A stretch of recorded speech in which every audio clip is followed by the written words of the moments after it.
Doctorate আইতা। আইতাৰ গৱেষণাৰ বিষয় আছিল জীৱন। তাৰ প্ৰমাণ জাপ জাপ থেচিছেৰে ঠাহ খাই থকা তেওঁৰ জাপাটো। শুনা যায় থেচিছ লিখোঁতে আইতাই হেনো কলাখাৰৰ চিয়াহী ব্যৱহাৰ কৰিছিল।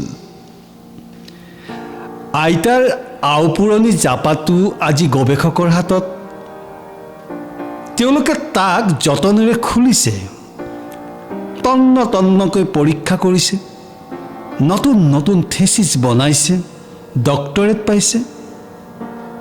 কিন্তু আমাৰ আইতাক পৃথিৱীৰ কোনো এখন বিশ্ববিদ্যালয়ে ডক্টৰেট ডিগ্ৰী দিয়া নাছিল।